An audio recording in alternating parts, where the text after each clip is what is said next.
कानपुर शहर का रहने वाला एक व्यक्ति जिसका नाम होता है शिवबीर सिंह। उम्र तकरीबन इसकी 50 साल के आसपास है। 10 महीने पहले ये जो शिवबीर सिंह होता है अचानक से घर से कहीं गायब हो जाता है। जब शिवबीर सिंह घर से गायब होता है तो उसके बाद में परिवार वाले शिवबीर को बहुत ज़्यादा ढूंढने की कोशिश करते हैं। उधर जो शिवबीर था ये इस दौरान ना तो परिवार वालों से कोई कांटेक्ट करता है और ना ही फ़ोन पर बात करता है। तकरीबन 10 महीने का समय गुजर जाता है और परिवार वाले भी ये मान चुके थे कि शिवबीर सिंह अब लौटकर वापस नहीं आएगा। लिहाजा परिवार में जो शिवबीर की माँ होती हैं सावित्री देवी, ये सीधा पुलिस थाने पहुंचती हैं और पुलिस थाने पहुंचने के बाद में ये पुलिस वालों से मदद की गुहार लगाती है।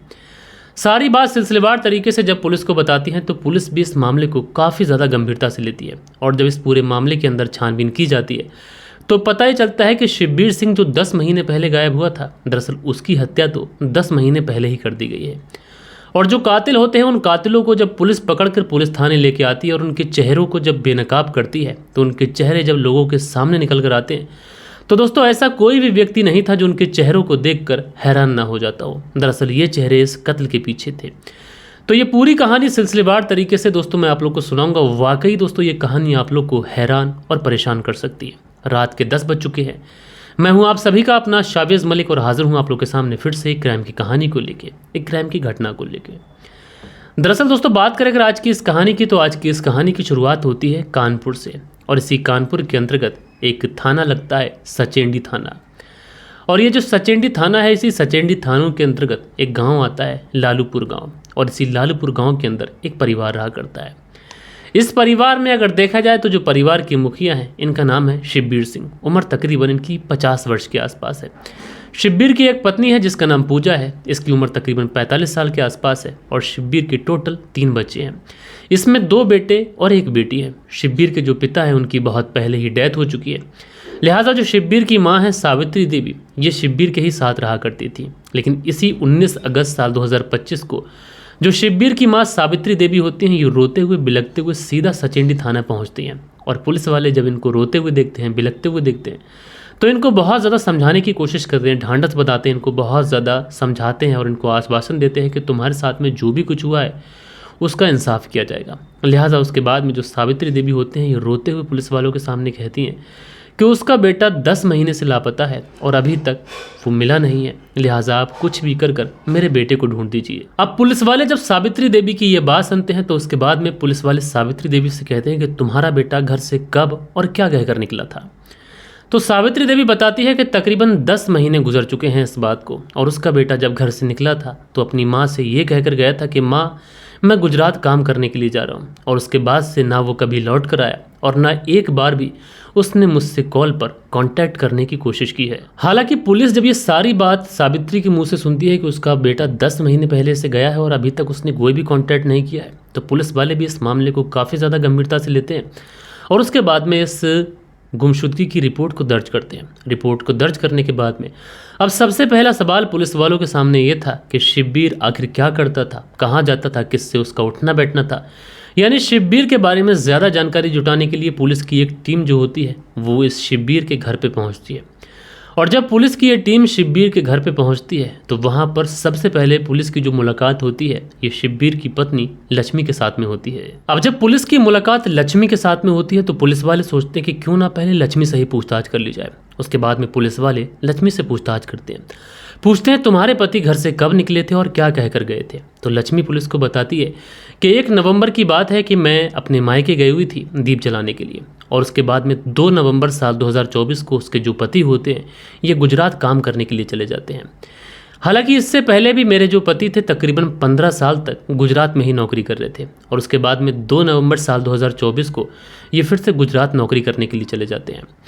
जब ये लक्ष्मी पुलिस को ये सारी बातें बता रही थी तो कहीं ना कहीं पुलिस को लक्ष्मी की बॉडी लैंग्वेज के ऊपर थोड़ा बहुत डाउट होता है और पुलिस वालों को ऐसा लगता है कि ये जो लक्ष्मी है ज़रूर से ज़रूर पुलिस के सामने कुछ ना कुछ छुपाने की कोशिश कर रही है। हालांकि पुलिस को शिवबीर की पत्नी लक्ष्मी के ऊपर डाउट ज़रूर हुआ था लेकिन उसके बावजूद भी पुलिस लक्ष्मी के ऊपर किसी भी तरीके का कोई हाथ नहीं डालती है और उसके बाद में सीधा पुलिस थाने चली जाती है।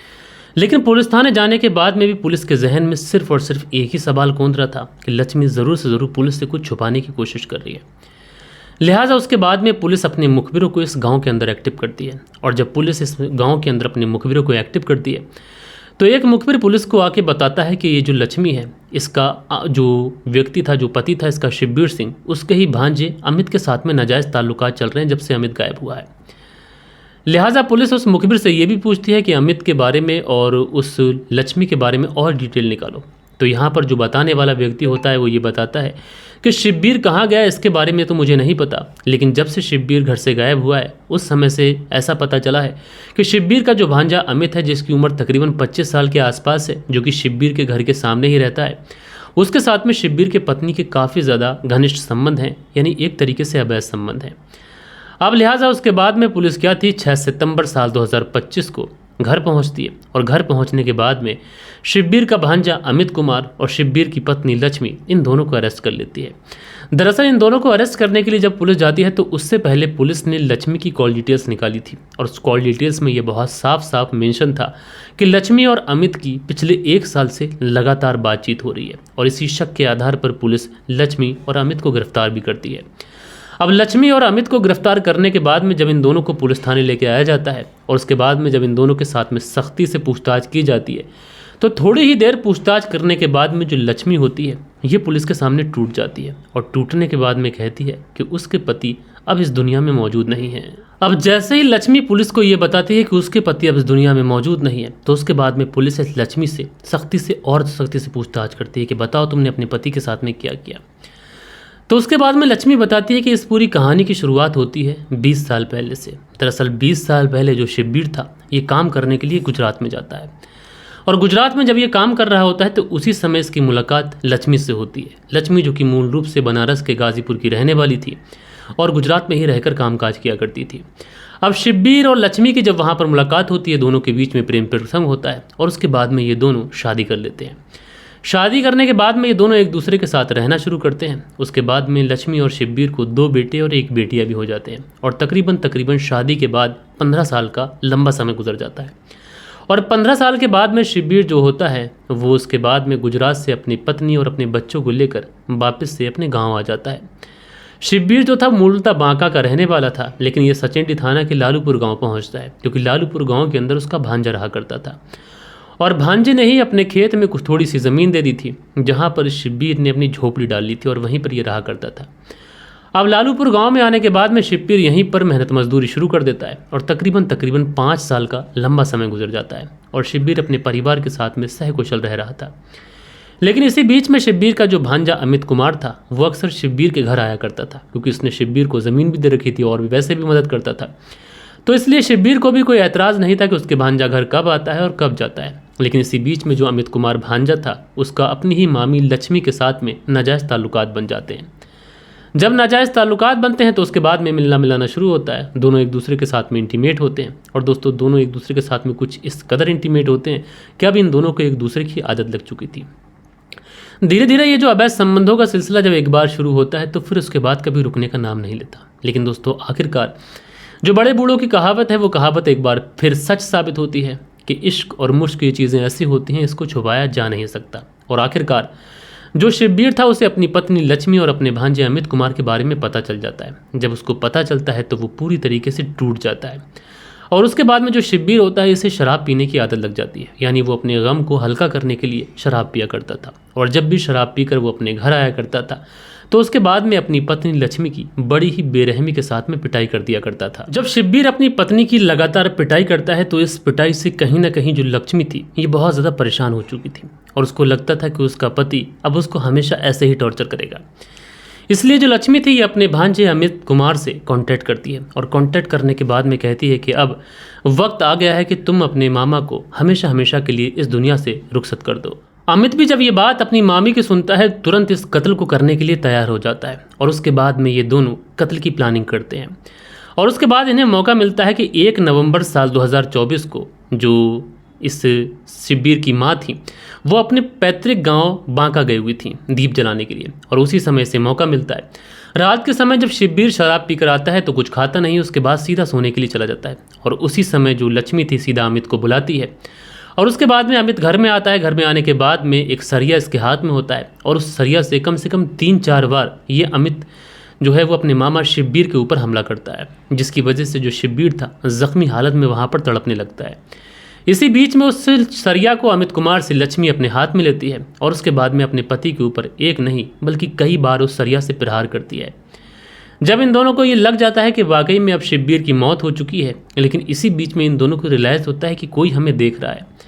जब लक्ष्मी पीछे देखती है तो इसके 2 बच्चे जो कि बड़े वाले थे वो देख रहे होते हैं। इसलिए लक्ष्मी अपने दोनों बच्चों के पास जाती है और पास जाने के बाद में कहती है कि तुम्हारे पापा बहुत गंदे थे और वो अक्सर मुझे मारा करते थे और तुम्हें भी मारा करते थे, और आज मैंने उन्हें इस दुनिया से हमेशा हमेशा के लिए रुखसत कर दिया। अब वो ना मुझे मारेंगे ना तुम्हें मारेंगे। इस तरीके से ये बच्चों को छुपाती है। उसके बाद में उन बच्चों को ले जाकर कमरे के अंदर बंद कर देती है। अब दोस्तों हत्या हो चुकी थी, अब बारी थी डेड बॉडी को ठिकाने लगाने की। लिहाजा इनके जहाँ पर ये झोपड़ी थी उस झोपड़ी से ही 100 मीटर की दूरी पर एक बगीचा था। लिहाजा ये उसी बगीचे में पहुंचते हैं और एक गहरा सा गड्ढा खोदते हैं और डेड बॉडी को वहीं पर उसी बगीचे के अंदर दफन कर देते हैं। जब ये डेड बॉडी को उस गड्ढे के अंदर दफना देते हैं तो उसके बाद में अमित अब इस लक्ष्मी से कहता है कि आगे क्या करना है। तो लक्ष्मी कहती है कि तुम चिंता मत करो, तुम अपने घर चले जाओ और उसके बाद में सारी जो चीज़ें हैं ये मैं संभाल लूँगी। उसके बाद में अमित अपने घर चला जाता है, लक्ष्मी अपने घर आ जाती है और उसके बाद में 5 नवंबर साल 2024 को जो लक्ष्मी की सास होती है ये बांका से लौटकर अपने घर आती है। और घर आने के बाद में जब वो अपने बेटे शिब्बीर को नहीं पाती है तो अपनी बहू से पूछती है कि बेटा शिब्बीर कहाँ गया है। तो जो बहू लक्ष्मी होती है ये अपनी सास पर चीखते हुए बोलती है कि तुम्हारा बेटा मुझसे जाते समय बहुत ज़्यादा लड़के गया है और बोल कर गया है कि मैं गुजरात जा रहा हूँ, और उसके बाद से उसने फ़ोन भी स्विच ऑफ कर लिया है। अब जैसे ही ये माँ ये बात सुनती है कि बेटा शिब्बीर गुजरात चला गया है तो बहुत ज़्यादा परेशान होती है। बीच बीच में ये अपने बेटे का मोबाइल नंबर ट्राई भी करती है लेकिन मोबाइल नंबर स्विच ऑफ बताता है। अच्छा, माँ के भी जहन में ये था कि पत्नी और बच्चों से लड़कर गया है तो हो सकता है गुस्से में कुछ दिन रहे, लेकिन फिर ये अपने बेटे के आने का इंतज़ार करने लगती है। लेकिन ऐसा करते करते जब 10 महीने का समय गुजर जाता है तो कहीं ना कहीं इस माँ का जो सब्र का बांध होता है ये टूटता है और उसके बाद में सीधा सचिन थाने पहुँचती है और वहाँ पे जाने के बाद में अपने बेटे की गुमशुदगी की रिपोर्ट दर्ज कराती है। हालांकि पुलिस के सामने जब ये लक्ष्मी और ये अमित जब पूरा केस सुनाते हैं तो उसके बाद में इन्हीं की तहरीर पर पुलिस इन्हें लेकर उस बगीचे के अंदर पहुँचती है। जो जगह ये बताते हैं उस जगह को खुदवाया जाता है तो वहाँ से इस शिब्बीर की डेड बॉडी के कुछ कंकाल बरामद होते हैं जिनको पुलिस फॉरेंसिक के लिए भेज देती है। और उसके बाद में इस भांजे को और इसकी जो मामी होती है यानी शिब्बीर की जो पत्नी होती है जिसका नाम लक्ष्मी होता है, इन दोनों को अरेस्ट करके पुलिस थाने लाया जाता है और गंभीर धाराओं में मुकदमा दर्ज कर इनको जेल भेजा जाता है। लेकिन दोस्तों जब शिब्बीर की माँ जिसका नाम होता है सावित्री, वो जब ये बात सुनती है कि उसके बेटे की हत्या उसकी पत्नी ने मेरी ही बेटी के बेटे के साथ मिलकर की है, यानी उसने अपने मेरे नवासे ने, तो बड़ी हैरानी होती है। माँ ज़ारो कतार रो रही होती है और यही कह रही होती है कि आखिरकार मेरे बेटे ने तुम्हारा क्या बिगाड़ा था। बहरहाल दोस्तों आप लोग इस पूरी स्टोरी को किस तरीके से देखते हैं अपनी राय नीचे कमेंट्स बॉक्स में ज़रूर से ज़रूर दीजिएगा। हम लोग मिलते हैं कल के दिन किसी और घटना के साथ में। जब तक के लिए अपना ख्याल रखें, देश का ख्याल रखें, परिवार के रिश्तों की अहमियत को समझें। जय हिंद, जय भारत।